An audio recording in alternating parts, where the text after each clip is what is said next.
நாம் இந்த இடத்துல நீதிமொழிகள் 2வது அதிகாரத்திலிருந்து தியானித்துக் கொண்டிருக்கிறோம். எடுத்துக்கொள்ளுங்கள் நீதிமொழிகள் 2வது அதிகாரம் 1 முதல் 7 வசனங்கள் வரைக்கும் வாசிச்சு நாம் அதிலிருந்து பல காரியங்களை தியானித்துக் கொண்டிருக்கிறோம். நீதிமொழிகள் 2வது அதிகாரம் 1 முதல் நான் வாசிக்கிறேன்.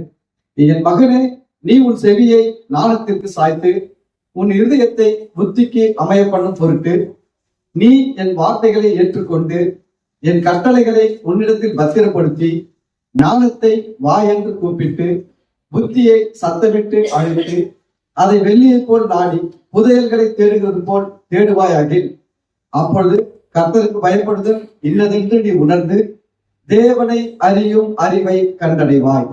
கர்த்தர் ஞானத்தை தருகிறார், அவர் வாய் நின்று அறிவும் புத்தியும் வரும். அவர் நீதிமான்களுக்கென்று மெய் ஞானத்தை வைத்து வைத்திருக்கிறார், உத்தமமாய் நடக்கிறவர்களுக்கு அவர் கேடகமாய் இருக்கிறார். அல்லேலூயா, அல்லேலூயா. இந்த இடத்துல பாத்தீங்கன்னா நீதிமொழிகள் 2வது அதிகாரத்துல என்ன சொல்றதுன்னா, ஞானத்தை நீங்கள் தேட வேண்டும். உங்கள் வாழ்க்கையில உங்களுக்கு ஞானம் ரொம்ப ரொம்ப முக்கியமானது என்று பேசுகிறது. ஞானம், புத்தி, அறிவு, மூணுக்குமே வித்தியாசம் இருக்குது. அறிவு படிப்பினால் வருவது, புத்தி படிப்பினாலேயும் வரும், அனுபவத்தின் மூலமாகவும் வரும் புத்தி. ஞானம் என்பது தேவன் கொடுக்கிற ஒரு வெளிப்பாடு. அல்லேலூயா. சில நேரத்துல பாத்தீங்கன்னா சில பேர் என்ன சொல்றது, குழம்புல காரம் போட்டுருவாங்க, ரொம்ப காரம் வாயில வைக்க முடியாது, என்ன பண்றது தெரியாது, எல்லாம் முடிச்சுட்டு இருப்பாங்க. திடீர்னு ஒருத்தர் வருவாங்க, கொஞ்சம் அரிசி மாவு போட்டு கலக்கலாம், என்னவோ செய்வாங்க பாருங்க. ஏதாவது ஒரு மாவு உள்ள போட்டு இல்ல வேற ஏதோ ஒண்ணு போட்டு உள்ள போட்டு அதை கலக்கினாங்கன்னா அந்த காரம் என்ன ஆயிடும், அப்படியே பாதி பாதி கம்மி ஆயிடும். அவ்வளவு நேரம் இது தெரியாம எல்லாம் என்ன பண்ணிட்டு இருப்பாங்க, போராடி இருப்பாங்க, அங்கேயும் இப்படியே செஞ்சுட்டோமே, அப்படியே ஆயிடுச்சு, என்ன பண்றது. அந்த பிரசன்ட் ஆஃப் மைண்ட்ல நமக்கு தேவன் கொடுக்குற ஒரு வெளிப்பாடு தான் ஞானம் என்பது தேவன் தருகிற ஒன்று. தேவன் இந்த ஞானத்தை யாருக்கு கொடுக்கிறாரு அப்படின்னு பார்க்கும்போது நம்ம அந்த ஞானத்தை விரும்புகிறவர்களுக்கு தான் ஞானத்தை கொடுப்பாரு. ஞானத்தை எப்படி விரும்ப முடியும்? இதை பற்றி சொன்னாதான் நீங்க கேள்விப்படாதான் நீங்க விரும்புவீங்க. கேள்விப்படாதவங்க எப்படி விரும்புவாங்க? இல்ல, எவ்வளவு மக்கள் இருக்கிறாங்க, ஞானம் முக்கியம் எனக்கு அப்படின்னு எத்தனை பேர் கேள்விப்பட்டு இருக்கிறாங்க. கேள்விப்படலைன்னா அவங்க என்ன பண்ண மாட்டாங்க, விரும்ப மாட்டாங்க. அதாவது சும்மா போற போக்குல சொல்லிட்டு போனாலும் விரும்ப மாட்டாங்க. அது நல்லா தெளிவா அழுத்த திருத்தமா ஞானம் இருந்தா இதெல்லாம் நடக்கும், ஞானம் இருக்கும்போது இதெல்லாம் செய்யலாம், கர்த்தருக்கு கொடுக்குது சொல்லும் போது மக்கள் விரும்பும் பொழுதுதான், ஞானத்தை விரும்பும் பொழுது அப்பொழுதுதான் நாம் கர்த்தருக்கு கேட்க ஆரம்பிக்கிறோம், தேட ஆரம்பிக்கிறோம். ஞானம் எனக்கு வரணும்ட்டு நம்ம தேடும்போது அப்போ அது நமக்கு கொடுக்கப்படுகிறது. அதை எப்படி சொல்றாருன்னா, அவரு வெள்ளியை போல நாடி புதையல்களை தேடுகிறது போல் தேட வேண்டும். எப்படி தேடுவான் ஞானத்தை? வெள்ளியையும் புதையலையும் எப்படி தேடுவோம், அது மாதிரி தேடுமா. யோசிச்சு பாருங்க, புதையல் கிடைக்கும் போதும் வீட்டுல அப்படின்னு தெரிஞ்சிச்சுன்னு வச்சுக்கோங்க, எப்படி தேடுவீங்க? அதை யாரும் வந்து சொல்லிட்டாங்க, உங்க வீட்டுல ஒரு மிஷினை வந்து பார்த்துட்டு உங்க வீட்டுக்கு அடியில 30 அடி ஆழத்துல புதையல் இருக்குது அப்படின்னு சொல்லிட்டாங்கன்னு வச்சு மிஷினை வச்சு காட்டிட்டாங்க. இப்பெல்லாம் வந்துச்சு, அது ஸ்கேனிங் மிஷின் எல்லாம் ரொம்ப வந்துடுச்சு. அப்போ அதை வச்சு பார்த்து இந்த இடத்துல இருக்குது புதையல் அப்படின்னு உங்களுக்கு தெரிஞ்சிச்சுன்னா நீங்க எப்படி பண்ணுவீங்க, எப்படி எடுப்பீங்க? அதை அதுக்கு அதுதான் கடைகள் கழுத, அது ஒரு வாரமா கடைக்கலாம். நம்ம இப்ப இன்னைக்கு வேலைக்கு போவோம், வீட்டு வேலைக்கு, இன்னைக்கு சமையல் வேலைக்கு போவோம், அதுக்கான தான் கிடைக்குது. நம்ம இன்னைக்கு ஆக வேண்டிய வேலையை பண்ணிப்போம், அப்படியே இருப்போம். எப்படி இருப்போம்? வீட்டு வேலை செய்யறதை நிறுத்துருவோம், சமையல் வேலை செய்யறதை நிறுத்திடுவோம், இல்ல வேற ஏதாவது கம்பெனி வேலை செஞ்ச வேலைக்கு போட்ட நிறுத்திடுவோம். முதல்ல என்ன வேலை தான் ஆரம்பிப்போம் தெரியுங்களா? இந்த இடத்துல 30 அடி தோண்டணும். யாரை வச்சு தோண்டணும்? ஐயோ, யாராவது வந்தா அவன் பாதி பங்கு கேட்பானே, நம்மளே தோண்டிடலாமா? இல்ல நம்மளால முடியுமா? இல்ல யாராவது மிஷின் வாங்கிக்கலாமா? அப்படின்னு பல வகையில யோசிச்சு முழு மூச்சு அதுக்குதான் இறங்கி வேலை செய்வோம். வேற எதை பத்தி என்ன பண்ண மாட்டோம், வேலை செய்ய மாட்டோம். அப்போ அவங்க என்ன சொல்றாங்கன்னா, புதையல்களை தேடுகிறது போல தேடணும்னு சொல்றாரு. நம்ம உண்மையில ஞானத்தை புதையல் தேடுற மாதிரி தேடுறோமா? இல்ல. கேட்கும் போது கொஞ்சம் அப்படி கொஞ்சம் சொல்லுவாங்க தெரியுங்களா, கேட்கும் போது கொஞ்சம் உணர்ச்சி வசமாகும். சோஃப்ரானதை கத்தாவே அடியனுக்கு ஞானத்தை உணர்வை அப்படின்னு அப்புறம் இங்க நாங்க பார்க்க தாண்டி போனோம்னா எப்படி போயிட்டு இருப்போம்? என்ன போன் போயிடுச்ச அதே குழப்பம் மதியம் வச்சுட்டே தானா நம்ம நீ இப்படி பண்ற எதனா பேசின்னு போறத ஒழிய இந்த ஞானம் முக்கியம், இந்த ஞானத்தை தேடணும், இந்த ஞானம் நம்ம வாழ்க்கைக்கு அவசியம் அப்படின்லாம் யோசிக்கிறது இல்ல. ஞானம் இருந்தால்தான் கவனிக்க, கர்த்தர் கொடுக்கிற எல்லா வித நன்மைகளையும் வைத்து நீங்க நல்லா வர முடியும். அதாவது சில பேர் வீட்டுல பாருங்க, எல்லா காயும் இருக்கும், ஒரு குழம்பு செய்யாம யோசிச்சுன்னு இருப்பாங்க. எல்லா காயும் இருக்கும், வெண்டைக்காய் இருக்கும், பீன்ஸ் இருக்கும், முள்ளங்கி இருக்கும், கேரட் இருக்கும், அவரைக்காய் இருக்கும், எல்லா காயும் இருக்கும், எல்லாத்தையும் வச்சு யோசிச்சுட்டு இருப்பாங்க குழம்பு செய்யும் அப்படின்னு. ஆனா சிலருக்கு பாத்தீங்கன்னா வீட்டுல ரெண்டே காய் தான் இருக்கும், அந்த 2 காயை வச்சு சும்மா ஜம்முன்னு ஒரு குழம்பு செஞ்சு முடிச்சுட்டு இருப்பாங்க. அப்படிதாங்க ஞானம் கூட வரும். ஞானம் இருந்ததுன்னா உங்ககிட்ட என்ன இருக்குதோ அதில் நீங்க சிறப்பா வர்றதுக்கு அந்த ஞானம் உதவி செய்யும். ஞானம் என்னன்னா எல்லாமே இருக்கும், ஆனா சாப்பிட முடியாது, குழம்பு ஆகாது. அதான் எல்லா காயும் அப்படியே இருக்கும், குழம்பு ரெடியே ஆகாது. அதுக்கு தான் கர்த்தர் கொடுக்குற ஞானம் ரொம்ப முக்கியம். அப்ப இந்த ஞானம் எப்படி ஸ்டார்ட் ஆகுது அப்படின்னு சொல்லிட்டு பார்த்தோம். ஞானத்துக்கு ஞானம் கிடைக்கணும்னா அவர் சொல்றாரு, கர்த்தருக்கு பயப்படுதல் பயம்தான் ஞானத்தை கொடுக்கும். கர்த்தருக்கு பயப்படுதல் தான் ஞானத்தின் ஆரம்பம். அப்ப ஞானம் வரணும்னா ரொம்ப சிம்பிள். நீங்க காடுக்கு போவேனா, மலைக்கு போவேனா, நான் தான் சொல்ல பாருங்க, படிக்கலன்னு கவலைப்படாதீங்க, படிக்கலன்னு கவலைப்படாதீங்க. நான் ரொம்ப படிக்கல, நானே 10வது ஒரு ஸ்டெப் ஊழ்ந்துச்சுதான் வந்திருக்கிறேன். சோசியல்ல ஃபெயில் ஆயிட்டேன் 10th. ஆனா இருக்கிறத அதிகமா எழுதுறது நான் எந்த பேப்பர் அதிகமா சோசியல் தான் நிறைய எழுதுனேன். எனக்கு சோசியல் பேப்பருக்கு ஒரு பேப்பருக்கு 1 மார்க் போட்டாலும் 35 மார்க் வந்துடும், அவ்வளவு எழுதி வச்சேன். ஆனா என்ன கதையா விட்டுட்டு வந்தேன், சோசியலுக்கு எல்லா கதையும் விட்டுட்டு வந்தேன். அவன் எவரும் பார்த்துப்பான், கோவத்துக்கு இருப்போம், ரொம்ப எழுதிருக்கிறான், நாங்க விடக்கூடாது, நமக்கு ரொம்ப வேலை வச்சிட்டான், 35 பேப்பர் தான் படிக்க வச்சுக்கிறான். ஆனா கிழமை கேட்ட கேள்வி மட்டும் பதில் தான் இல்லை, ஒழுங்கா போட்டு ஃபெயில் ஆக்கி விட்டான். ஃபெயில் ஆயிட்டு சரி ஒரு கோபம், ஃபெயில் ஆயிட்டோம். நான் யோசிச்சேன் எல்லாத்தையும் பாஸ் ஆகிட்டு இருந்துச்சு. அப்புறம் பார்த்தா சோசியல்ல போயிடுச்சு, எல்லாம் பார்க்கணும்லாம் ரொம்ப கேவலமா பார்ப்பாங்க. அதாவது மேக்ஸ்ல ஃபெயில் ஆயிட்டா கௌரவம், இங்கிலீஷ்ல ஃபெயில் ஆயிட்டா கௌரவம். எதுல ஃபெயில் ஆயிட்டா மேக்ஸ், நாங்கள் எல்லாரும் தான் பரவாயில்லைமா, நம்மளாம் ஒட்டுதான் அப்படின்ட்டு அதுல ஒரு பெருமையை பேசுவாங்க. மேக்ஸ்ல ஃபெயில் ஆயிட்டான்பா, என்ன பண்றது, கஷ்டமானது. இங்கிலீஷ்ல ஃபெயில் ஆயிட்டா, இங்கிலீஷ்ல ஃபெயில் ஆயிட்டப்பா, இங்கிலீஷ் கஷ்டம்பா, நம்மளா இங்கிலீஷ்கார பரம்பரையா நம்மலாம் அப்படின்னு போயிடுவாங்க. சோசியல்ல ஃபெயில் ஆயிட்டா உடனே எல்லாம் கேட்பாங்க, மார்க் எல்லாம் கேட்டு எல்லாம் போயிட்டா சோசியல்யா என்ன இது அப்படின்வாங்க. அதுவே பெரிய கடுப்பா இருக்கும். சரி எழுதுவோம் அப்படின்னு சொல்லி எழுதி சோசியல் பாஸ் பண்ணிட்டேன். அட்டம்ப்ட்ல பாஸ் பண்ணிட்டேன். பாஸ் பண்ணிட்டு படிக்கணும் முயற்சி பண்ணேன், +1 படிக்கணும், +2 படிக்கணும், டிகிரி படிக்கணும்ட்டு. ஆனா பாருங்க, இப்போ எங்க வீட்டுக்கு ரொம்ப வசதி கிடையாது. உண்மையில எனக்கு +1 படிக்கிறதுக்கு ஒரு 71 ரூபாய் ஃபீஸ் கட்டி படிக்க வைக்க எங்க வீட்டுல வசதி இல்லை, அவ்வளவு ஏழ்மை. வெறும் 71 ரூபாய். இன்னைக்குதான் 71 ரூபாய்லாம் ஒரு 2 நிமிஷத்துல நான் செலவு பண்ணேன். அன்னைக்கு 71 ரூபாய் எனக்கு இல்லை, ஒரு படிப்பு படிக்கிறதுக்கு 71 ரூபாய் இல்லை. 71 ரூபாய் இல்லாம படிக்க முடியல. +1 +2லாம் என்னென்னமோ முயற்சி பண்ணுங்க, கரஸ்ல BA எழுதணும், ஏதாவது பண்ணணும், BA எழுதணும், அது இதெல்லாம் பண்ணு. அப்படி எதுக்குன்னா பாருங்க, இந்த உலகத்துல நம்ம ஒரு வேலைக்கு பண்ணோம்னா முதல்ல என்ன கேட்கறாங்க, எனி டிகிரின்னு கேட்கறாங்க. டிப்ளமா கூட மரியாதை கிடையாது, எனி டிகிரி ஹோல்டர்ஸ் தான் மரியாதை. அவன் டிகிரின்னு கேட்கலாம். சரி ஏதாவது ஒரு BA எழுதலாமா, நமக்கு தமிழ் தான் தெரியும், இங்கிலீஷ் வராது, சரி தமிழ்லயே எழுதுவோம் அப்படின்னா BA எல்லாம் எழுதுறது எவ்வளவோ முயற்சி பண்றேன், ஒண்ணுமே வாய்க்கல. எவ்வளவோ விருப்பம் இருக்குது, பிரயாசம் இருக்குது, ஆனா உட்காந்து படிச்சாதான் சொல்லி கொடுத்து படிச்சாலுமே ஏற மாட்டேங்குது. இதை எங்க தனியா படிச்சு எழுதுதுன்னு சொல்லிட்டு விட்டுட்டேன். அப்புறம் கடைசியில இப்படி நான் பைபிள படிக்கும் போதுதான் பாருங்க, இங்கதான் சூப்பரா ஒரு வேலை ஆண்டோட வார்த்தை, கர்த்தருக்கு பயப்படுதலே ஞானத்தின் ஆரம்பம். நான் பார்த்தேன் எதுக்கு இவ்வளவு கஷ்டப்பட்டு இருக்குது, எதுக்கு BA எழுதணும், BCom எழுதணும், MA எழுதணும், BA எழுதி முடிச்சு திரும்பி MA எழுதணும், எதுக்கு இதெல்லாம்? ரொம்ப சிம்பிள், கர்த்தருக்கு பயந்தா போதும், ஞானத்தை கர்த்தரு கொடுத்துருவாரு. இந்த ஞானம் கர்த்தர் கொடுக்குற ஞானம் நீங்க உலக பிரகாரமா BA வாங்குறத விட MA வாங்குறத விட ரொம்ப பவர்ஃபுல். அல்லேலூயா.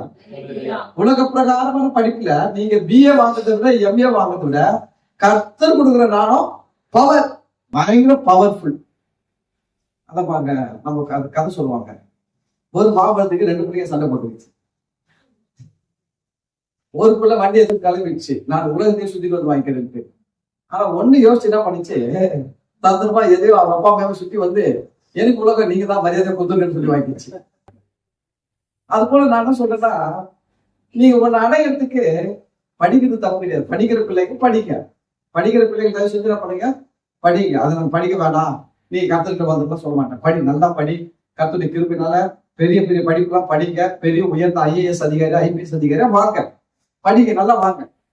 படிப்பு வரல, எனக்கு லைஃப் முடி போச்சு, என்னால படிக்கணும். இப்ப உங்களுக்கு தான் நான் பேசுறேன். இப்ப நீங்க கவலைப்படக்கூடாது, நான் 10வது தான் படிச்சுக்கிறேன், 12வது தான் படிச்சுக்கிறேன், நான் டிகிரி வாங்கல, நான் சரியா படிக்கல, நான் 8வது படிச்சிருக்கிறேன், கவலைப்படாதீங்க. அப்படி பார்த்தோம்னா இப்ப இந்த வசனம் சொல்லுது. இந்த வசனத்தை நான் யாருக்கு பேசுனா, நல்லா படிக்கணும், படிங்க, எனக்கு பிரச்சனை இல்லை, நல்லா படிக்க, நல்லா இருங்க. படிக்காதவங்க நான் என்ன சொல்றேன், நல்லா ஆரம்பிச்சுட்டேன், கர்த்தருக்கு பயப்படுதல்ல வளர ஆரம்பிச்சிருக்க. நான் சொல்ற பெரிய பெரிய டிகிரி படிச்சுன்னு விட உங்க வாழ்க்கை நல்லா இருக்கு. பெரிய பெரிய டிகிரி படிச்சவங்க கர்த்தருக்கு பயப்படுதல்ல இருந்தாங்கன்னா அவங்க வாழ்க்கை ரொம்ப ரொம்ப சூப்பரா இருக்கு. அல்லேலூயா. புரியுதுங்களா?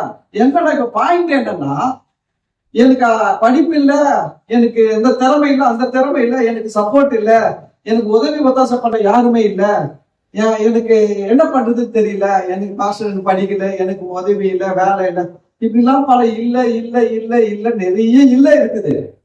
நான் சொல்றேன், அத்தனை இல்லைகள் மத்தியிலையும் கர்த்தர் இருக்கிறாரு.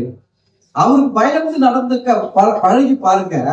நான் சொல்றேன், கர்த்தர் உங்களுக்கு ஞானத்தை கொடுப்பாரு. கர்த்தருக்கு பயப்படுதலே ஞானத்தின் ஆரம்பம். அது வந்துச்சுன்னு வச்சுக்கோங்களேன், உங்களை பார்க்கறவங்க என்ன கேட்பாங்க தெரியுங்களா, நீங்க கண்டிப்பா டிகிரி படிச்சிருப்பீங்க அப்படிதான் சொல்லுவாங்க.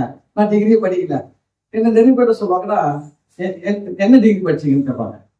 நான் சொல்றேன், என்ன டிகிரி படிச்சு படிக்க நான் தான் பண்ண மாட்டேன், சொல்ல மாட்டேன், இருந்ததான் சொல்றதுக்கு.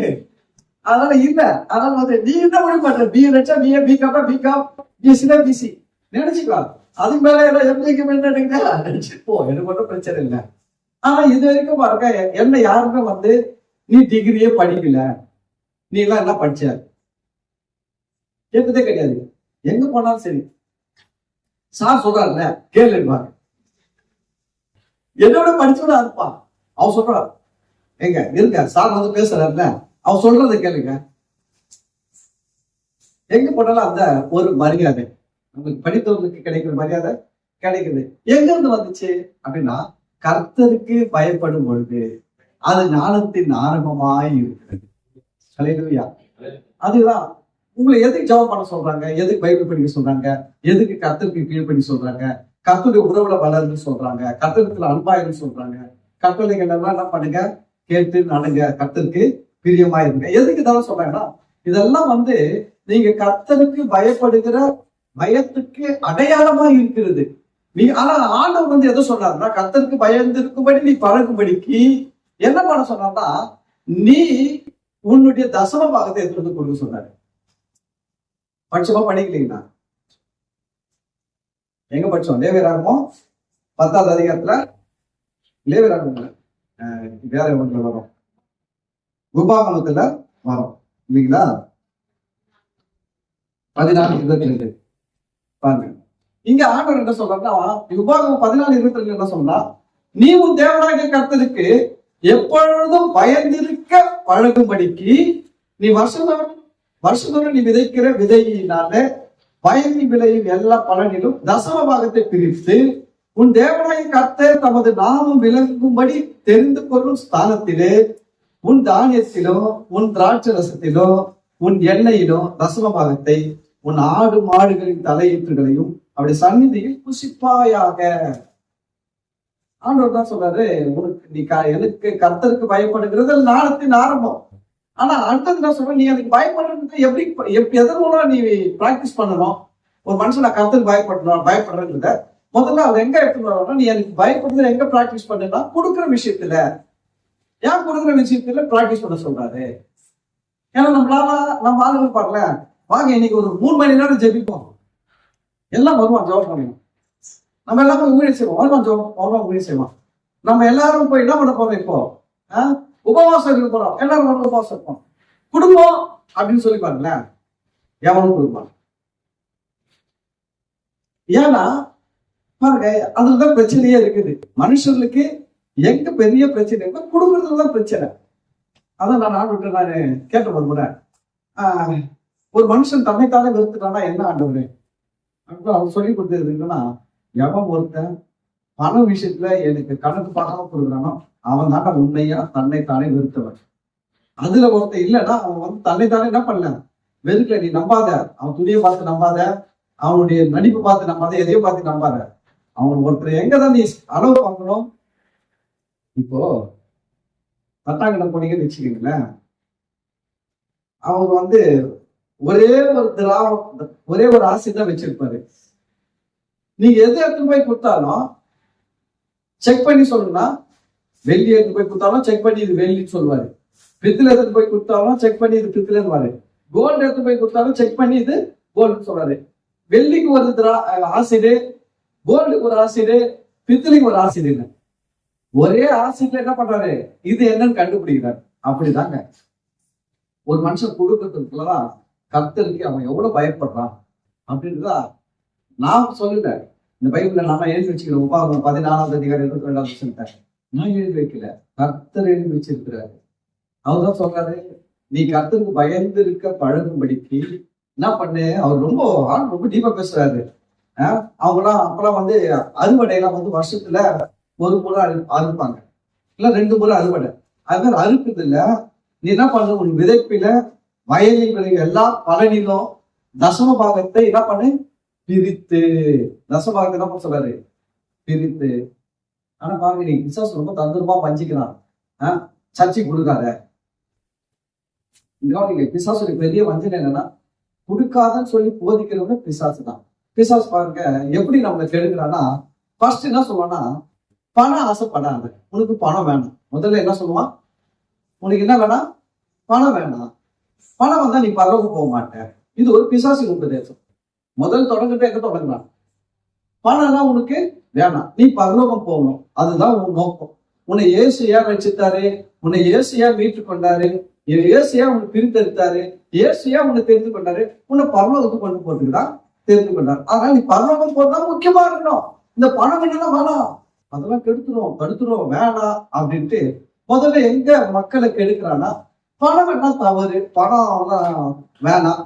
பணத்தை பத்தி பேசுறா அது நல்ல சர்ச்சை கிடையாது, பணத்தை பத்தி பேசுனா அவர் நல்ல பாஸ்டர் கிடையாது. ஃபர்ஸ்ட் எங்க கெடுக்கிறாங்க, முதல்ல அங்கதான் கெடுக்கிறாங்க. நிறைய பேர் அதை போய் மாட்டிக்கிறாங்க. சிலர் நல்லா சம்பாதிக்க திறமை இருந்து அதுல போய் மாட்டி வேலையெல்லாம் விட்டுட்டு சம்பாதிக்கிறதெல்லாம் நிறுத்திட்டு படிக்கிறதெல்லாம் நிறுத்திட்டு ஒண்ணுக்கும் உதவாம போயிட்டாங்க நிறைய மக்கள். அதுல அந்த உபதேசத்துல போய் மாட்டி எத்தனையோ பேரு வேலையை விட்டுட்டு போனவங்களாம் வேலையை விட்டுட்டு பிச்சைக்காரன் ஆகி ஒரு மாதிரி யாருக்குமே பிரயோஜனம் இல்லாம செத்து போனவங்களா இருக்கலாம். ஆனா சாகுற வரைக்கும் அவன் கடைசியா சொல்ற ஒரே ஒரு வார்த்தைன்னா, நான் இன்றைக்கு மறித்தாலும் நான் நாளோடு கூட இருப்பேன். நான் சொல்றேன், நான் பணம் வச்சுக்கிறேன், நான் இன்னைக்கு செத்தா நான் நாளோடு கூட. ஏன்னா அவங்க என்ன சொல்லிடுறாங்கன்னா, பணம் வச்சிருக்க வேண்டாம். பிசாசு எப்படி சொல்றான், இந்த உபதேசத்தை எப்படி கொண்டு வரான் அப்படின்னா, பாரு அந்த பாதாளத்துல இருந்து ஒருத்தன் கதறான். அவன் யாரு, பணக்காரன். பணம் வச்சிருந்தா நீ எங்க போயிடுவ, பாதாளத்துக்கு போயிடுவேன். பணம் கொஞ்சம் கொஞ்சமா உன்னை மாத்திடும், பணம் உனக்கு கொஞ்சம் கொஞ்சமா கெடுத்துரும். அதனால நீ எங்க போயிடுவ, பணம் எல்லாம் தேவைப்பட்டுச்சுன்னா, பணம் சம்பாதிக்க ஆரம்பிச்சுன்னா போயிடுவேன். சில நேரத்துல ஏன் மக்களை வியாயம் பண்றதுக்கு அவங்க சொல்லி கொடுக்கணும். பணத்தை வந்து கவனிங்க, ஹேண்டில் பண்ண கத்துக்கணும். பணம் உன் கையில் இருக்கிறதா, நீ பணத்தின் கையில் இருக்கிறியா, எப்பவுமே நம்ம யோசிக்க வேண்டிய ஒரு விஷயம். பணம் என் கையில் இருக்கிறதா இல்ல, அல்லது நான் பணத்தின் கையில் இருக்கிறேன்னா. பணம் உங்க கையில இருந்ததுன்னா காலை ஆராதனைக்கு வருவீங்க, மாலை ஆராதனைக்கு வருவீங்க, ஒழுங்கா ஜபம் பண்ணுவீங்க, புரியுதுங்களா? ஆணுக்கு பயந்து வாழ்வீங்க, எல்லாமே கரெக்டா இருக்கும். பணம் உங்க கையில இருந்தா. நீங்க பணம் கையில இருந்தா அது இழுக்கிற இழுப்புக்கெல்லாம் போய் நிற்பீங்க. என்ன வரல, இன்னைக்கு வேலை வச்சுட்டாங்க, டியூட்டி போட்டீங்க, இன்னைக்கு எனக்கு அது வந்துச்சு இங்க வந்துச்சு, எதெல்லாம் ஒண்ணு சொல்லிக்கிட்டே இருப்பீங்க. பணம் சம்பாதிக்கிறதுக்கு போய் நிற்பீங்க. அப்ப நாங்க என்ன சொல்றோம்னா, பணம் உங்கள் கையில் இருக்கிறதா, நீங்க பணத்து கையில் இருக்கீங்களான்னு யோசிச்சு பாருங்க. நீங்க பணத்து கையில இருந்தா நான் சொல்றேன், உங்களுக்கு தேவை கண்டிப்பா ஒரு விடுதலை தேவை. அதுல இருந்து அது டேஞ்சர். நீங்க அப்படின்னு அந்த ஒரு சுச்சுவேஷன் போயிட்டீங்கன்னா இந்த பணம் உங்களுக்கு கொஞ்சம் கொஞ்சமா ஆண்டவரை விட்டு பிரிச்சிடும். பணம் பிரிச்சிடும். பணத்துக்கு அவ்வளவு பவர் இருக்குது தெரியுங்களா உங்களுக்கு? அது என்ன பண்ணணும்? முதல்ல ஃபர்ஸ்ட் ஆண்டவரை விட்டு எப்படி பிரிக்கும்? இந்த போயிட்டு சர்ச்சு சும்மா உட்காந்துக்கு கொஞ்சம் ஓட்டி செய்யலாம் அப்படின்னும். அப்புறம் என்ன பண்ணுவோம்? ஓட்டி செய்யற இடத்துல இது இன்னொரு வேலை செய்யலாம், இன்னும் 4 வேலை செய்யலாம், சம்பாதிக்கலாம், இந்த பணத்தை வச்சு அதை பண்ணலாம், இதை பண்ணலாம், ஏதாவது தவறு பண்ண வைக்க. அப்புறம் என்ன பண்ணோம்? இந்த பணம் வந்து கொஞ்சம் கொஞ்சமா இழுத்துரும். ஆண்டோடைய அன்பு ஜெபிக்காத படிக்க இழுத்துக்கும். அது நேரத்தெல்லாம் திருட்டிக்கும். பணம் சம்பாதிக்கிறதுக்காக மனுஷனுடைய நேரம் என்ன ஆயிடும்னா அதுல போயிடும். ஜெபிக்க நேரம் இருக்காது, வேதம் வாசிக்க நேரம் இருக்காது, தேவனுக்குள்ள அன்பு கூற நேரம் இருக்காது, தேவனோடு பேச நேரம் இருக்காது, சபைக்கு வர நேரம் இருக்காது. எல்லாத்தையும் நேரத்துக்கு பணம் திருடும். ஆனா நம்ம அதுதான் கவனமா இருக்கணும். அதுதான் பைபிள் சொல்லுது. நிலையற்ற ஐஸ்வர்யத்தின் மேல் நம்பிக்கை வைக்காமல் ஐஸ்வர்யத்தை சம்பந்தமாய் கொடுக்கிற தேவன் மேல் நம்பிக்கை இருக்க. அதுதான் பாருங்க. ஆதி அப்போஸ்தலர் கிட்ட பார்க்கணும். ஆதி அப்போஸ்தலர் கிட்ட பேதுரு காலெல்லாம் எடுத்து என்ன வச்சாங்களா தெரியுமா? பொண்ணை பேதுரு கால எடுத்து வந்து வச்சாங்களா, வைக்கலீங்களா? கிரையங்களே, வீட்டை வித்த கிரையம், நிலத்தை வித்த கிரையம், பொண்ணை வெள்ளியெல்லாம் எடுத்து வந்து அப்போஸ்தலருடைய பாதத்தில் வைத்தார்கள். நல்ல கவனிங்க. காணிகெல்லாம் வாங்காம இல்ல. ஆதி அப்போஸ்தலர் சபையை காணிகெல்லாம் வாங்கி இருக்குது. எப்படி வாங்கி இருக்குது? வெள்ளி பொண்ணா வாங்கி இருக்குது. அப்போ எத்தனை வைக்கிறாங்க. ஆனா பேதுரு வந்து அந்த பொன்னிய வெள்ளி என்ன பண்ணா பெருசா நினைச்சு அது பின்னாடி ஓடுங்க. அது கரெக்டாக ஓகே, அது தேவனுடைய ராஜ்யத்துக்கு தேவை, தேவனுடைய ஊழியத்துக்கு தேவை, அதை எடுத்து யூஸ் பண்ணிக்கலாம் அப்படின்னு தான் நினைச்சாங்க. உடனே அந்த பொண்ணு எடுத்து போய் எங்க இன்வெஸ்ட்மெண்ட் பண்ணலாம், இதை எப்படி டபுள் ஆக்கலாம், இதை எப்படி ட்ரிபிள் ஆக்கலாம் அப்படின்னு யோசிச்சு அது பின்னாடி பணத்துக்கு பின்னாடி ஓட்டல. அப்ப என்ன சொல்றோம்னா 2 பக்கமும் யோசிக்கணும். பணம் வந்து நமக்கு நல்லதுதான். ஆனா அதே பணம் நம்ம கொஞ்சம் அன்புல இருந்து பிரிக்கிற வேலைக்கும் காரணம் ஆயிடும். ஆனா நம்ம கவனமா இருக்கணும். நான் சொல்றேன், நம்ம கிட்ட இருக்குதுங்க, நம்ம கிட்ட இருக்குது. யோசிச்சு பாருங்க. ரோட்ல போறீங்க, ஒரு பக்கம் தண்ணி நிக்குது, ஒரு பக்கம் நல்லா இருக்குது. தண்ணியில போனா செருப்பு அழுக்காயிடும், பேண்ட் அழுக்காயிடும், படம் அழுக்காயிடும். இந்த பக்கம் போனா ஒன்னா அந்த பக்கமா போலாம். நீங்க எந்த பக்கம் போவீங்க? இல்லப்பா சார் நான் போனேன்னா அப்படியே போயிட்டேன் தண்ணியில அப்படியே சொல்லுவீங்க. கரெக்டா நிக்கிறீங்க, நின்று பாக்குறீங்க, யோசிக்கிறீங்க. சரி, அதே போலதான் பணத்தையும் நாம் பணம் குறித்து நாம் சிந்திக்க வேண்டும். பணத்தை வந்து தேவன் ஏன் கொடுக்கிறாரு, எதுக்கு கொடுக்கிறாரு, இதை வச்சு நான் என்ன பண்ணணும்?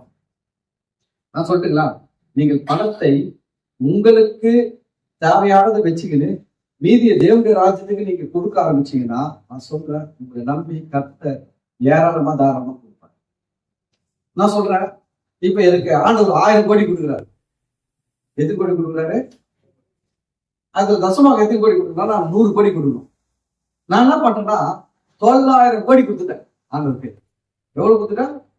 900 கோடி என்ன பண்றேன்? தேவனுடைய ராஜ்யத்துக்கு, தேவனுடைய ஊழியத்துக்கு 900 கோடி செலவு பண்ணிட்டேன். எனக்கு இப்ப எவ்வளவு இருக்குது? 100 கோடி. இந்த 100 கோடியில நான் திருப்தியா வாழ முடியுமா? வாழ முடியாது. வாழ முடியும். பாருங்க, இந்த நிலைமைக்கு நம்ம வரணும்னா நம்ம குடும்பத்துல வளரணும். கொடுக்கிற விஷயத்துல வளரும் பொழுது, கர்த்தர் நம்ம நம்பி நிறைய கொடுக்கும் போது, அப்ப என்ன ஆயிடுச்சு தெரியுங்களா? நம்ம பெரிய அமௌண்ட் தேவனுடைய ராஜ்யத்துக்கு கொடுத்துருவோம். நம்ம கொஞ்சம் அமௌண்ட் நம்ம வாழ ஆரம்பிக்கும் போது அந்த கொஞ்சம் அமௌண்ட் நம்ம வாழ்க்கைக்கு மிக அளவில்லாத அளவுல இருக்கும். அந்த கொஞ்சமே நமக்கு எப்படி இருக்கும்? பெருசா இருக்கும். கோல்கேட் கம்பெனியை பத்தி பேசுறாங்க, பேட்டா கம்பெனியை பத்தி பேசுறாங்க. இவங்க எல்லாம் பாருங்க, கோல்கேட் கம்பெனி எல்லாம் வந்து ஸ்டார்டிங்ல 10% தான் ஆர்டர் கொடுத்தாராம். அதுக்கு பிறகு வந்து என்ன பண்ணாரா 20 கொடுத்தாரா 20%. அதுக்கு பிறகு நான் ஆர்டர் 30% கொடுப்பேன், அப்புறம் 50% கொடுப்பேன், அப்புறம் 70, அப்புறம் 80, அப்புறம் 90% அவர் என்ன பண்றாரு? கோல்கேட் கம்பெனி ஆண்டவருக்கு கொடுக்க ஆரம்பிச்சுட்டாங்க. அவர் இப்ப எத்தனை பெர்சன்டேஜ் எது பண்ணாரா? 10%. அந்த 10% அவர் வந்து உலக பணக்காரர்களில ஒரு ஆளா இருக்கிறார். அல்லேலூயா. நம்ம என்ன நினைக்கிறோம் தெரியுங்களா? நம்ம இதெல்லாம் கொடுத்துட்டா நம்ம ஒண்ணு இல்லாம ஆயிடும். நான் சொல்றேன், தேவனுடைய ராஜ்யத்துக்காக நீங்க கொடுக்கிற பணங்களை தேவன் ஒரு நாள் மறப்பதில்லை. நான் சொல்றீங்களா, நீங்க தேவனுக்கு கொடுக்கும் பொழுது, நானே ஒண்ணு சொல்றேன், எனக்கு ஆண்டவருக்காக வெளிப்படுத்தினாரு. எனக்கு ஒருத்தர் கொடுத்தானா நானே அவன் உயிரோடு இருக்கிற வரைக்கும் அவனுக்கு கொடுப்பேன். ஆனா அவன் செத்துட்டான்னு வச்சுக்க, அவன் செத்துட்டானா நான் எப்படி கொடுப்பேன் அப்படின்னா, அவன் சொன்னாரு நான் அவன் பையனுக்கு ஒரு நல்ல வேலை கொடுத்து அதுல ஒரு நல்ல வருமானத்தை கொடுத்து அவனை ஆசீர்வதிப்பேன், அவன் பேருக்குள்ளே ஆசீர்வதிப்பேன். நீங்க கொடுத்ததுக்கு கவனிங்க, உங்களுக்கு கொஞ்சமா கூட கிடைக்கலாம், ஆனா தேவன் அதற்கு உண்டானத உங்க சந்ததிக்கு கொடுக்காம விடவே மாட்டார். ரொம்ப அருமையா இருந்தது ஆண்டு பேசும்போது. ஆண்டு எவ்வளவு கிருபையுள்ளவரா இருக்காரு, எவ்வளவு இரக்கமுள்ளவரா இருக்காரு, எவ்வளவு தயவுள்ளவரா இருக்கிறாரு பாருங்க. ஆண்டு சொன்னாரு, எனக்கு ஒருத்தர் கொடுத்தாரா அவன் பிள்ளைங்களுக்கு படிப்பு கொடுப்பேன், நானு நல்லா படிக்கிறதுக்கு கல்வியை கொடுப்பேன், கல்விமானி நாவை கொடுப்பேன், அவனுக்கு நல்ல வேலையை கொடுப்பேன், நல்ல வருமானத்தை கொடுப்பேன், அவனுக்கு பிறந்த பிள்ளைங்களை கூட நல்லா வைப்பேன். ஏன்னா ஒருத்தன் எனக்கு கொடுத்துருக்கான், நான் அதை செட்டில்மெண்ட் பண்ணணும். அவனுக்கு எப்படி பண்ணணும்? செட்டில்மெண்ட் பண்ணணும். எப்படி செட்டில்மெண்ட் பண்ணுவேன்? நானு இப்படிதான் பண்ணுவேன். அப்பதான் நினைச்சேன் நம்ம கூட நிறைய கொடுக்கணும் ஆண்டவருக்கு. அல்லேலூயா. நான் சொல்லுவேன், உங்க பிள்ளைங்க எல்லாம் நல்லா படிக்கணும், படிக்கணும், கொடுத்தாங்க. நீங்க கொடுத்து பாருங்க, உங்க பிள்ளைகள் கத்த நல்ல படிப்பு கொடுத்தே ஆவாங்க, வேற வழி கிடையாது. ஏன்னா உங்களுக்கு கொடுத்து நிறைய பேலன்ஸ் இருக்குது கொடுக்கறதுக்கு. எங்க கொடுப்பாரு?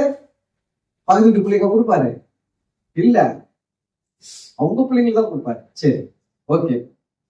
அப்போ கர்த்தர் பாக்குறதுன்னா எனக்கு பயப்படுகிற பயத்துல பழகணும் அப்படின்றத எங்க பாக்குறாரு கர்த்தர் அப்படின்னா, கொடுக்கிற விஷயத்துல தான் பாக்குறாரு, கொடுக்கிற விஷயத்துல. அப்போ முதல்ல பிசாசு அங்கதான் கை வைக்கிறான். என்ன பண்றான்? பணம் எல்லாம் தப்புன்னு கெடுக்கிறான்.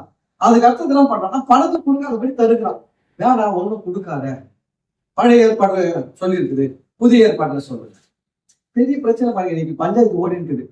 நிறைய ஊழியக்காரங்க என்ன சொன்னாங்கன்னா, கொடுக்கலாம் வேணாம், அதான் சபைக்கெல்லாம் கொடுக்க வேணாம், அதெல்லாம் பழைய ஏற்பாடு சட்டம். புதிய ஏற்பாடு உபவாசம் புதிய ஏற்பாடு சொல்லல, பழைய ஏற்பாடுல தான் இருக்குது உபவாசம் எல்லாம். புதிய ஏற்பாட்டுல வந்து இயேசு எங்குமே உபவாசம் இருக்குன்னு சொல்லல. என்ன சொல்றாருன்னா, அவர் பரிசேயருக்கு சொல்றாரு. என்ன சொல்றாரு? நீ எல்லாருக்கும் தெரியுற மாதிரி உபவாசம் இருக்குது, ஆனா நீ உபவாசம் இருக்கும்போது என்ன பண்ணு, உன் பிதாவுக்கு தெரியும்படியாக என்ன பண்ணு, அந்த ரகத்துல உபவாசமா இருந்தாரு. ஆனா வந்து கட்டளையெல்லாம் சொல்லல நீ உபவாசம் இருக்கணும்ட்டு. ஆனா அவன் சீஷர்கள் உபவாசம் இல்லை. வந்து கேட்டாங்க, உங்களுடைய சீஷர்கள் உபவாசம் இல்லையே, யோவான் சாமுடைய சீஷர்கள் உபவாசிக்கிறாங்க, நாங்க பரிசேயர்கள் நாங்க உபவாசிக்கிறோம், ஆனா உங்க சீஷர்கள் உபவாசிக்கலையே. இயேசு என்ன பண்ணிருந்தோம் பாரு, அவங்களால கெட்ட பேர் எனக்கு 3 நாள் ஃபாஸ்டிங் வேலை போடு அப்படி தொலைங்கண்ணா. அவர் என்ன சொல்லி அனுப்புறாரு, வந்து உங்களுக்கு உங்க முகத்துல கறி பூச மாதிரி பேசுறாரு. அவர் சொல்ல, எங்க ஆளுங்கெல்லாம் உபவாசம் இருக்க மாட்டாங்க அப்படியே சொல்றாரு. எங்க ஆளுங்க என்ன பண்ண மாட்டாங்க? உபவாசம் இருக்க மாட்டாங்க. ஏன் உபவாசம் இருக்க மாட்டாங்கன்னா, நானு ராஜா மாப்பிள்ள அவங்க கூட இருக்கிற கல்யாண மாப்பிள்ள நான் இருக்கும்போது அவங்களை நீங்க என்ன பண்ண முடியாது, உபவாசம் இருக்க வைக்க முடியாது. எப்படி சொல்லிக்கிறப்ப அப்ப இந்த உபவாசம் எங்கிருந்து வந்துச்சு? தேசத்துக்காக உபவாசிப்போம். எங்கிருந்து வந்துச்சு? பழைய ஏற்பாட்டுல வந்துச்சு. ஏன் அதை மட்டும் எடுக்கிறீங்க? கொடுக்கறது தப்புன்னு சொல்றாரு. ஏன் பழைய ஏற்பாட்டுல இருக்கிற தேசத்துக்காக எல்லாரும் ஒரு இடத்துல கூடி கண்ணீரோடு ஜெபிப்போம். புதிய ஏற்பாடு அப்படி சொல்லி, புதிய ஏற்பாடு என்ன சொல்லுது? ராஜாக்களுக்காக அதிகாரம் உள்ள யாவருக்காக வேண்டுதல் விண்ணப்பம் ஸ்தோத்திரங்கள் என்ன பண்ணுங்க எப்பொழுதும் நாம் செலுத்த வேண்டும். அவ்வளவுதானே. உபவாசம் இருக்குன்னு சொல்லியா, எதுக்கு நீங்க தேசத்துல மக்களை கூட்டி எழுப்புதல் உபவாச ஜபம் எதுக்கு? அது மட்டும் பழைய ஏற்பாடு தேவை, கொடுக்குற விஷயத்துல பழைய ஏற்பாடு தேவை. நான் சொல்றேன், குடும்பத்தை பத்தி இயேசு பேசியிருக்காரு. மத்தேயு 23 அதிகாரம் 23 வசனத்துல அவர் சொல்லியிருக்கிறாரு. என்ன சொல்லியிருக்காரு? நீங்கள் என்ன பண்ண வேண்டும்? அதையும் செய்ய வேண்டும், இதையும் விடாது இருக்க வேண்டும். அதையும் செய்ய வேண்டும், தசம பாகத்தை குடும்பத்தை பத்தி பேசுறாரு. இதையும் விடாது இருக்கணும்னு எதை பேசுறாரு? விசுவாசத்தையும் நீதியும் என்ன பண்ணக்கூடாது, விடக்கூடாது, அதுவும் முக்கியம் தான் சொன்னாரு. அதனால இயேசு ரொம்ப தெளிவா பிளைனா ஒரு இடத்துல சொல்லிக்கிறாரு, கொடுங்கள் அப்பொழுது உங்களுக்கு கொடுக்கப்படும். அப்ப என்ன சொல்றாரு இயேசு? கொடுன்னு சொல்றாரா, புதிய சொல்றாரா? இது புதிய ஏற்பாட்டு இருக்குதா, பழைய ஏற்பாட்டு இருக்குதா? புதிய ஏற்பாடு தான் இருக்குது. இயேசுதான் சொல்லிக்கிறாரு. ஆனா இந்த பிசாசு என்ன பண்றோம்னா, கொடுக்கறத தடுக்கிறான். ரெண்டாவது வந்து சபைக்கு கொடுக்காத, ஊழியத்துக்கு கொடுக்காத, அதெல்லாம் சரியில்லை, கொடுக்குறது தப்பு.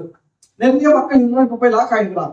நான் சொல்றேன், இதுல எல்லாம் போய் பார்க்கணும், கடைசி வரைக்கும் நல்லாவே இருந்ததும் சரித்திரம் கிடையாது. கடைசியில் அவன் சாகும் போது அவனுக்கு போய் பாருங்க, அவன் கனகானதான் இருக்கும்.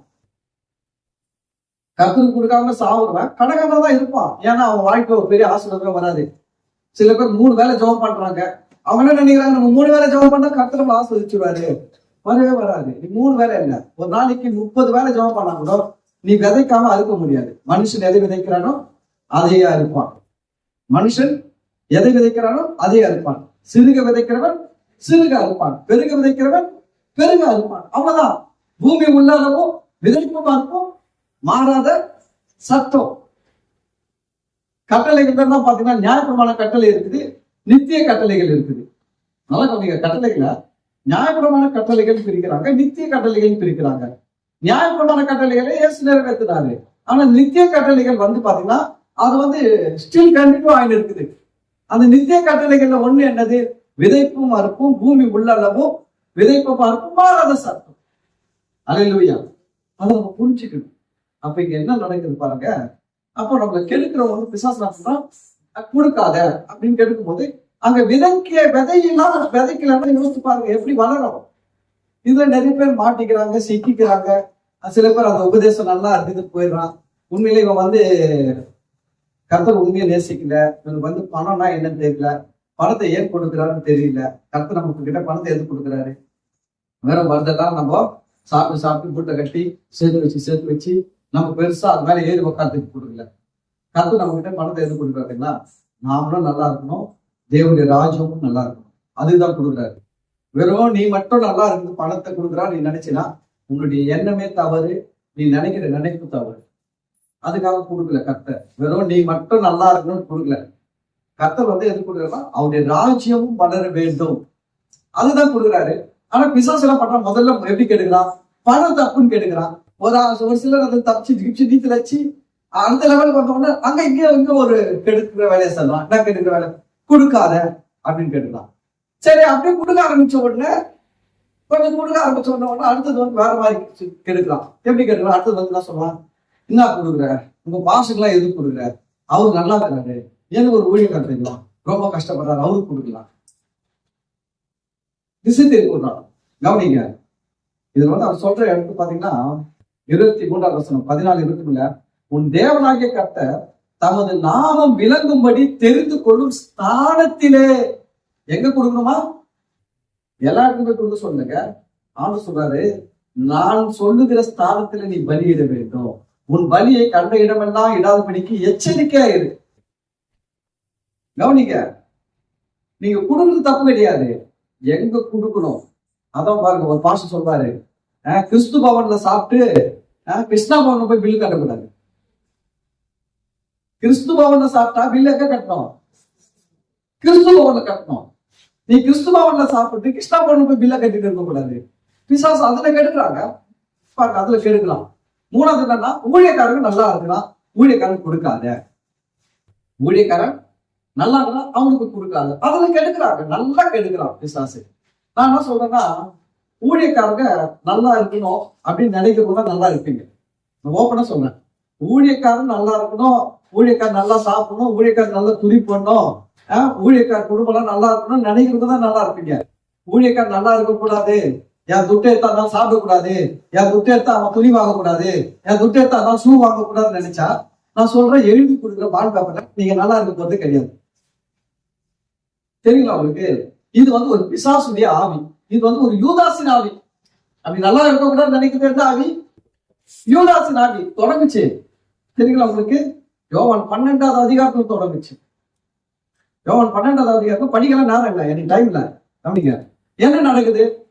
இயேசு ஒரு வீட்டுல உட்காந்துக்கிறார், சீமோன்ற ஒரு வீட்டுல உட்காந்துக்கிறாரு. அந்த இடத்துல ஒரு ஸ்திரீ விலையேற பெற்ற நலதம் என்று சொல்லப்படுகிற தைலத்தை எடுத்து என்ன பண்றாங்க? உடைக்கிறாங்க.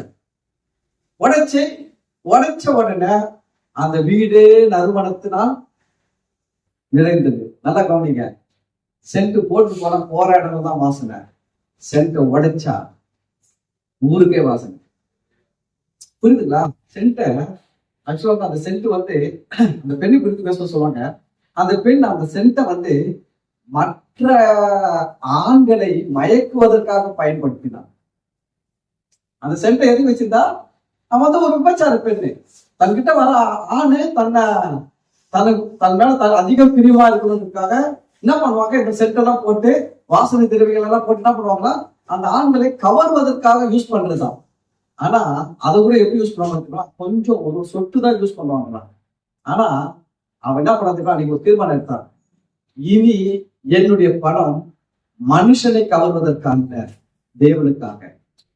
பாருங்க, அவன் வந்து அந்த சென்ட் உடைச்சாலும் சென்ட் உடைக்கல, scent is money, perfume is money. Scent சாத்து இப்ப கேட்டு பாருங்க, சென்ட் எல்லாம் வாங்கி பாருங்க என்ன ரேட் விற்குது, 150 ரூபாய் 200 ரூபான்றான். அடிச்சு 2 நிமிஷம் கூட வாசனை இருக்காது.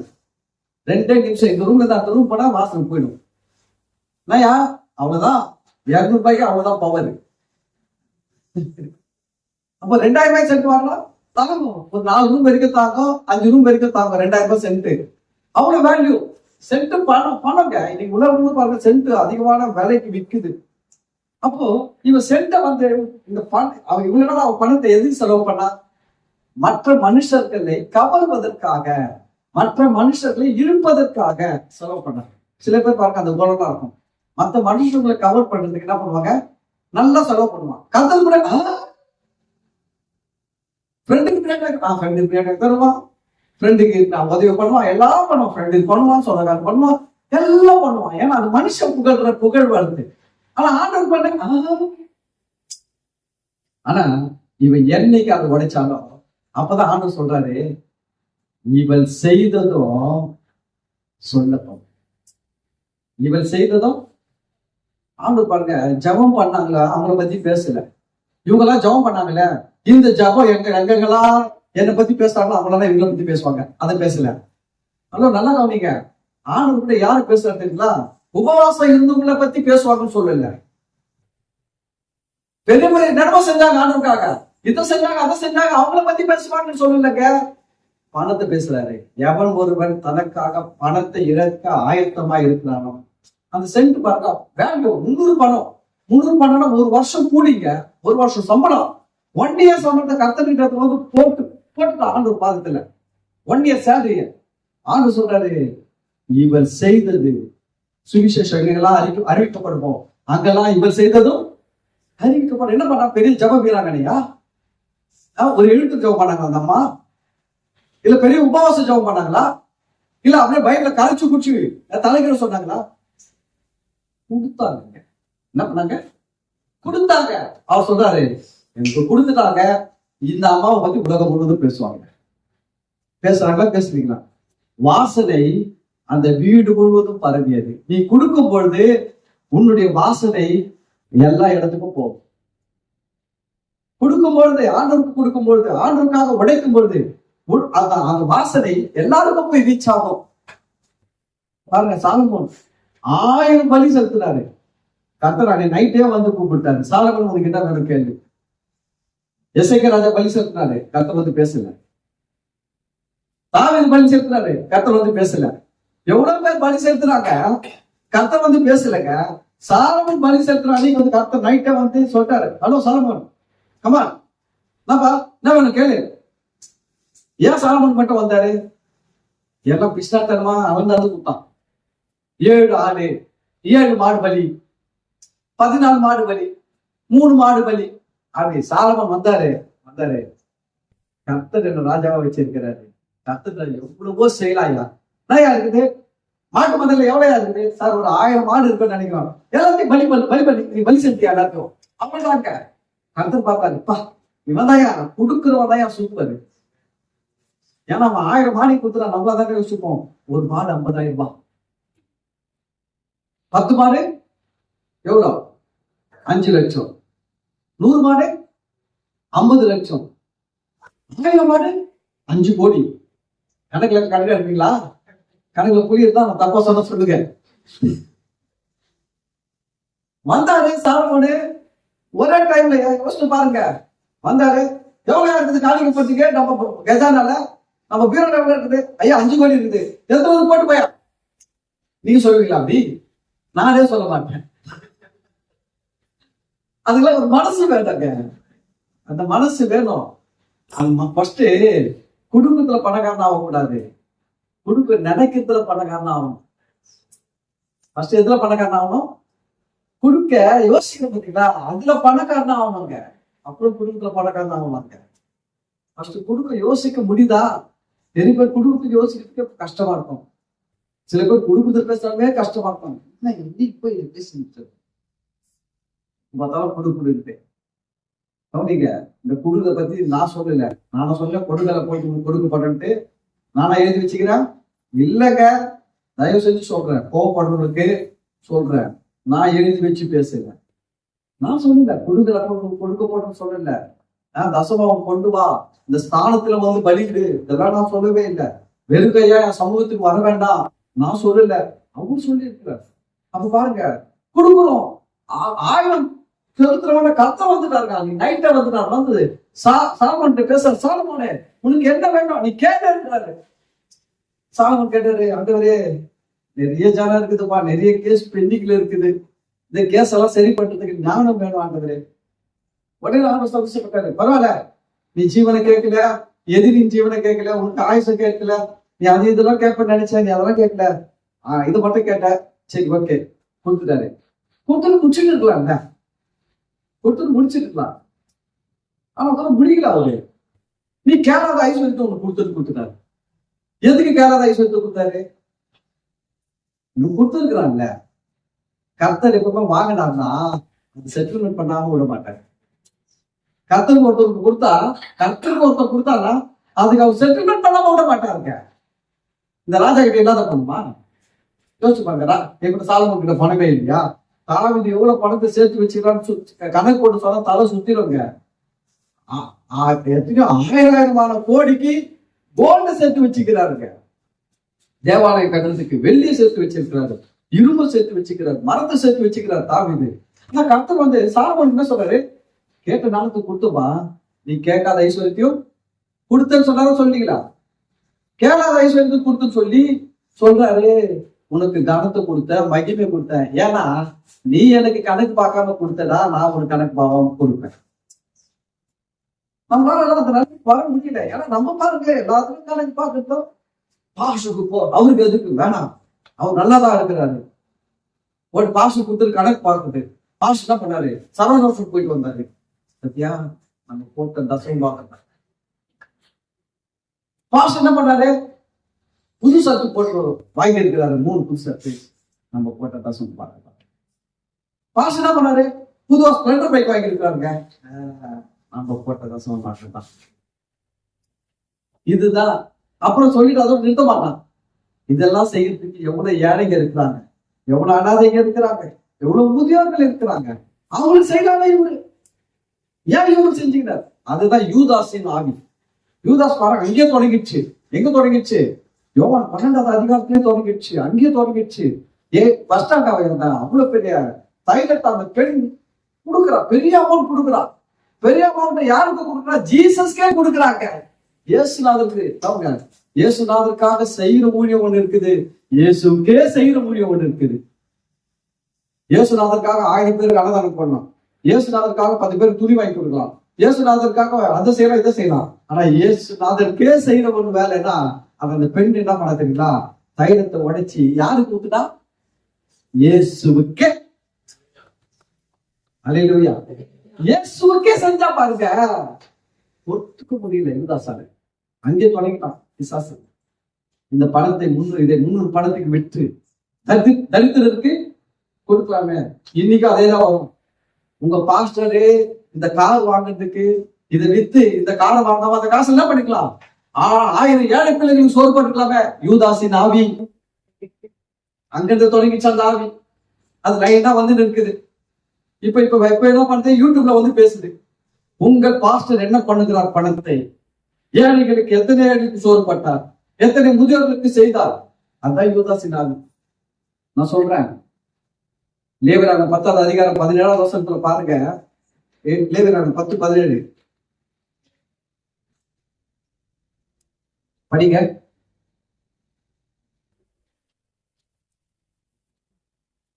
லேவியராகமம் 10:17 டக்குனு யாரா படிங்க, எடுத்துங்க.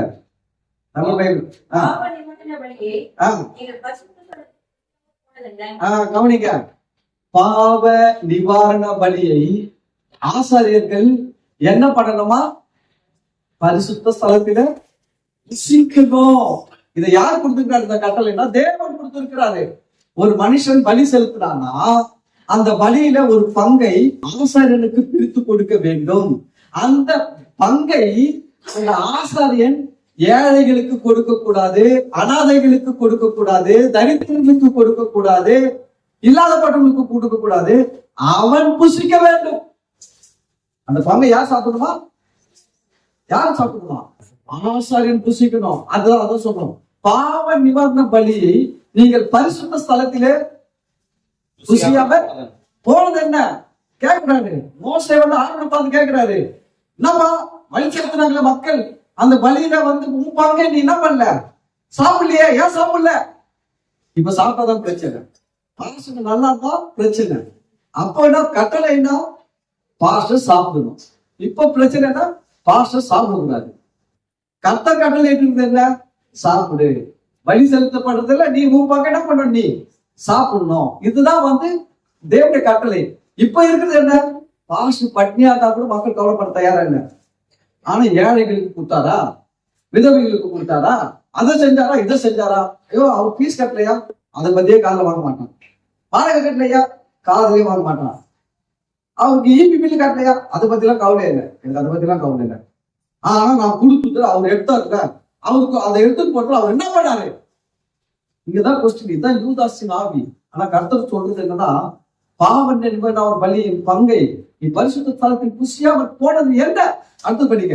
அது மகா பரிசுத்தமா இருக்கிறது. கவனிங்க, அது மகா பரிசுத்தமா இருக்குது. எப்ப மகா பரிசுத்தமா இருக்குதுமா? அந்த ஆசாரியர் சாப்பிடும் போதுதான். அந்த பலி எப்ப மகா பரிசுத்தமாவது? ஆசாரியர் சாப்பிடணும். ஏன்னா அது மகா பரிசுத்தமானது, மகா பரிசுத்தமா இருக்குது.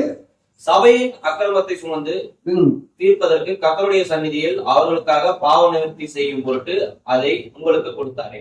பாருங்க, அந்த பலியுடைய நோக்கம் என்ன? சபையின் அக்கிரமத்தை நிவர்த்தி செய்யணும். பலி செலுத்தினுடைய அக்கிரமம் நிவர்த்தி செய்யப்படணும். அப்ப பலி செலுத்தினவங்க அந்த பலி பலிக்கணும்னா அதை ஆசாரியர் என்ன பண்ணி ஆகணும்? புசிச்சுதான் ஆகணும். இன்னைக்கு நம்ம ஆளுங்க வந்து என்ன பண்றாங்கன்னா, பைபிள் ஒரு வசனம் இருக்குது, பவுல் எழுதுறாரு, போர் அடிக்கிற மாட்டை என்ன பண்ணக்கூடாது? வாய் கட்டாது இருப்பாயாக. இன்னைக்கு நிறைய ஊழியக்காரங்க கும்பல் கும்பலா சேர்ந்து போர் அடிக்கிற பாஸ்டர் என்கிற மாடுகளுடைய வாயை கட்டுகிறார்.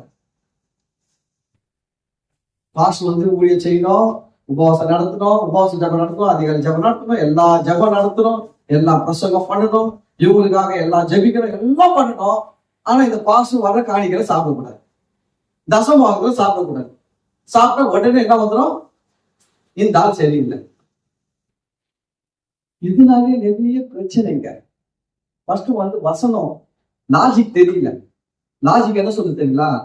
நீ கொடுத்த காணிக்கை உனக்கு பலன் கொடுக்கணும்னா அதை ஆசாரியர் புசிக்கணும். ஆனா இவங்க என்ன பண்றாங்க? கொடுத்துறான். ஆனா ஆசாரியர் புசிக்க விட மாட்டான். மாட்டை வச்சு என்ன பண்றான்? போர் அடிக்கிறான். ஆனா மாடு சாப்பிட வாயை கட்டி விட்டுறான். ஆண்டவர் சொல்றாரு, பவுல் சொல்றாரு, ஆண்டவர் என்ன மாட்டுக்காகவே கவலையா இருக்கிறாரா? அந்த வசனத்தை அப்படியே கேட்பாரு, சூப்பரா கேட்பாரு. ஆண்டவர் மாட்டுக்காகவே கவலையா இருக்கிறாரா? மாட்டுக்காக இல்லையா, மனுஷனுக்காக எழுதி வச்சு. நீங்க பாருங்க, இந்த யூதாஸின் ஆவியெல்லாம் என்ன பேசுது? நம்ம காணிக்கையெல்லாம் எடுத்து, நம்ம தசம் வாங்கலாம் எடுத்து, அந்த ஆள் கார் வாங்கிட்டான், அந்த ஆளுக்கு இன்னும் என்ன பண்ணக்கூடாது, நம்மள கொடுக்க கூடாது, நம்மளால செய்யாம நம்மளே அனாதைகளுக்கு கொடுத்துருவோம், நம்மள சேர்ந்து நம்மளா எல்லாமே சேர்ந்து முதிரிடத்துக்கு கொடுத்துருவோம். கொடுத்துக்கோ. வாழ்க்கை பரிதாபமா தான் முடியும், எழுதி தர பரிதாபமா முடியும். இப்ப இருக்கிறவங்க அப்படி செய்யற மக்களுடைய வாழ்க்கை, அவங்களுக்கு ஃபியூச்சர் நான் சொல்றேன் பயங்கர பரிதாபமா முடியும். ஏன்னா பிசாசுக்கு தெரியும் இவனை கெடுக்கணும்னா எப்படி கெடுக்குது, இவன் கையை வச்சுதான் இவனை குத்தணும். முதல்ல எப்படி கேட்கறான்? கெடுக்கிறான், பணம் தப்பு, பணம் வேணாம்னு கெடுக்கிறான். அதுக்கு அடுத்தது என்ன கெடுக்கிறான்? கொடுக்க வேணாம் கெடுக்கிறான். அப்படியே மீறி கொடுத்துட்டா கூட நம்ம மூணாதான். இதை வந்து இந்த பாஸ்டர் சாப்பிடக்கூடாது. அதுக்குன்னு சில சர்ச்சில் கமிட்டிங்க, சில சர்ச்சில் கமிட்டி வச்சு கவனிங்க, வர பணத்தை அவன் கமிட்டி தான் எண்ணுவான், அவன் தான் எடுத்து போய் பேங்க்ல போடுவான். இந்த பாஸ்டருக்கு இவ்வளவுதான் சம்பளம் கொடுக்கும். கொடுத்து இதுலதான் எல்லாரும் சாப்பிடணும். நான் சொல்றேன், நீ போர் அடிக்கிற மாட்டை வாய் கட்டுற வேலையை செய்யற அந்த சபைகள்லாம் நான் சொல்றேன் பாருங்க, அந்த சபைகள்லாம் நல்லா இருக்காது. உள்ள பாத்தீங்கன்னா அந்த கமிட்டி மீட்டிங் எல்லாம் நடக்கும்போது பாருங்க, சேர்ல அடிச்சுக்கலாம் ஒருத்தர். ஏன்னா அங்க தெய்வீக அன்பு இல்லை, கிறிஸ்துவின் அன்பு இல்லை, கிறிஸ்துவின் சுபாவம் இல்லை, கிறிஸ்துவன்ற பேர் மட்டும்தான் இருக்குது. அங்க அட்மினிஸ்ட்ரேஷன் இருக்குது, உலக பிரகாரமான அட்மினிஸ்ட்ரேஷன். கணக்கு வழக்கெல்லாம் கரெக்டா இருக்கும், எல்லாம் உலக பிரகாரமா இருக்கும். ஒரு கம்பெனி நடத்துற மாதிரி நடத்தலாம் சர்ச்சை. ஆனா உள்ள வந்து ஆசீர்வாதம் இல்லை. ஏன் நல்லா இல்லை தெரியுமா? அந்த சபைக்கு போய் பெரிய பெரிய போஸ்டிங்ல இருப்பான், பெரிய பெரிய பணம் நல்லா இருப்பான். ஆனா உலகப்புறத்துல இயேசுவை ஏற்றுக்கொள்ளாதவனுக்கு பணம் இருந்தா அந்த ஐஸ்வர்யம் அவனுக்கு வேதனையா இருக்கும் போது இவனுக்கும் இருக்குது. பணம் வச்சிருக்கிறான், ஆனா அனுபவிக்க முடியல. கிறிஸ்தவன் தான். காரணம் என்ன தெரியுமா? போர் அடிக்கிற மாட்டை வாயை கட்டுறான், சாப்பிடக்கூடாது. இயேசுநாதருக்கு எதுக்கு இந்த இவ்வளவு பெரிய சென்ட்? இயேசுக்கு எதுக்கு? இதை விட்டு தரித்திரத்துக்கு கொடுக்கலாம். கேட்கும் போது நல்லாதான் இருக்குது. நான் சொல்றேன், கர்த்தர் அதை பிரியப்படல. கர்த்தர் எதுல பிரியப்படுறாரு? ஆசாரியன் அதை புசிக்க வேண்டும், அவனுக்குன்னு வர பங்க அவன் அதை சாப்பிடணும். ஆண்டு சொல்றாரு, என் ஆலயத்தில் ஆகாரம் உண்டா இருக்கும்படி நீங்க எல்லாம் உங்க தசம பாகங்களை எங்க எடுத்துன்னு சொன்னாரு? அனாலயத்துக்கா? ஆலயத்துக்கு எடுத்துன்னு வாங்க. ஆலயத்துல எடுத்துன்னு வந்து வைங்க சொல்றாரு. பாருங்க, இதெல்லாம் கொஞ்சம் யோசிக்கணும். பிசாசு மக்களை கெடுத்து கொண்டு இருக்கிறோம். அப்ப கர்த்தருக்கு பயப்படுற பயம் நமக்கு வரணும்னா, நம்ம அதுல பழகணும்னா கொடுக்குற விஷயம் ரொம்ப முக்கியம். கொடுத்து பழகுங்க. நான் சொல்றேன், என்னன்னு தெரியல, நான் வந்து உங்ககிட்ட காசுலாம் கேட்க விரும்பல, எனக்கு தேவை இல்லைங்க. நான் ஓப்பனா சொல்லிட்டு போவேன், நீங்க கொடுக்குற காசு வச்சுதான் நான் வாழணும்னு அவசியம் இல்லை. கர்த்தர் எனக்கு கொடுக்குறாரு. ஆனா நான் உங்க மேல இருக்கிற அக்கறையில பேசுறேன். நீங்க நல்லா இருக்கணும், உங்க குடும்பம் நல்லா இருக்கணும், உங்களுடைய கையின் பிரயாசங்கள் நல்லா இருக்கணும். இதை பிசாசுக்கு எடுக்கிறதுக்கு நீங்க இடம் கொடுக்காதீங்க. 1000 பேர் வருவான், 1000 பேர் 1000 பேசுவான், சொல்லுவான் உங்க பாஸ்டர் பாரு, இந்த பணத்தை எடுத்து அவர் என்ன பண்றாரு? ஏசி வாங்கிட்டாரு. இந்த பணத்தை எடுத்து போய் அவர் என்ன பண்றாரு? கார் வாங்கிட்டாரு. இந்த பணத்தை வச்சு அவங்க ஒரு லேண்ட் வாங்கிட்டாரு. 1000 பேசுவான். ஒரே ஒரு வார்த்தை சொல்லுங்க, நான் விதைச்சிருக்கிறேன், நான் விதைச்சதுக்கு எனக்கு பலன். அவர் செலவு பண்ணா கர்த்தர் அவர்கிட்ட கேட்க போறாருயா. நீ எதுக்கே கவலைப்படுற? யூதாஸ் கவலைப்பட்டாங்க. இந்த வீண் செலவு எண்ணத்திற்கு சொன்னா சொல்லலையா? சொன்னா சொல்லலீங்களா? இந்த வீண் செலவு எண்ணத்துக்கு, இதை தரித்திரருக்கு விற்று 300 பணம் கொடுக்கலாமே. அவன் பேசுறது பெரிய யோகிய மாதிரி தான் இருந்துச்சு. ஆனா அவன் கடைசியில என்ன வேலை பண்ணான்? அவ்வளவு யோகியமா பேசணும், அவ்வளவு யோகியமா நடந்துட்டான வாழ்க்கையில நான் கொண்டு சேர்த்தான். அவ்வளவுதான். இது மாதிரி பேசுற ஆளுங்களை கண்டிப்பா ஒரு நாளே நான் சொல்ல மாட்டேன், நீங்க தான் சொல்றீங்க.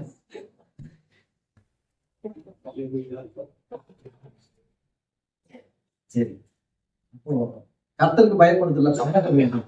நம்ம எப்படி பழகணும்? கொடுங்க. நான் திரும்ப சொல்றேன், கர்த்தர் உங்க பணத்தை பார்க்கலங்க, அந்த பணத்துக்கு பின்னாடி இருக்கிற உங்க மனசுதான் பார்க்கிறேன். ஆனா சொல்றாரு, உற்சாகமாய் கொடுக்கிற இடத்துல வாங்க. இந்த மூக்கால அழுது கொடுக்கிற வாங்காதேன்றாரு. அவரே சொல்றாரு, மேல இருக்கு காணிக்கு கொடுன்னு சொல்றதே சொல்றாருங்க. புரியுதுங்களா? அவரே சொல்றாரு, உற்சாகமாய் கொடுக்கிறவனிடத்தில் வாங்கு, உற்சாகமாய் கொடுக்கிறவனிடத்தில் கர்த்தர் பிரியமாயும். அவன் கட்டாயமாயும் அல்ல, விசனமாயும் அல்ல, தன் மனதில் நிர்ணயித்தபடியே கொடுக்க கடமை. ஆனா ஏன் இதெல்லாம் நான் போதிக்க வேண்டியது நிறைய பேர் தெரியல. ஆனா கெடுக்கிறதுக்கு ஆட்கள் இருக்கிறாங்க. ஆட்கள் என்ன பண்றாங்க? கெடுக்கிறதுக்கு பிசாசு ரொம்ப வேலை செய்யலாம். யூடியூப்ல எல்லாம் கூட நிறைய வேலை செய்யலாம். சபைக்கெல்லாம் கொடுக்காதீங்க, இந்த பாஷன் எல்லாம் பாருங்க, எல்லாம் ஒருத்தரும் யோகை கிடையாது, ஒருத்தரும் சரி கிடையாது, நீ கொடுக்கலாம் அவன் சாப்பிடலாம், உனக்கு எப்படி பலன் வேணும்? நான் சொல்றேன், அவன் சாப்பிடதான் பலன் வேணும்.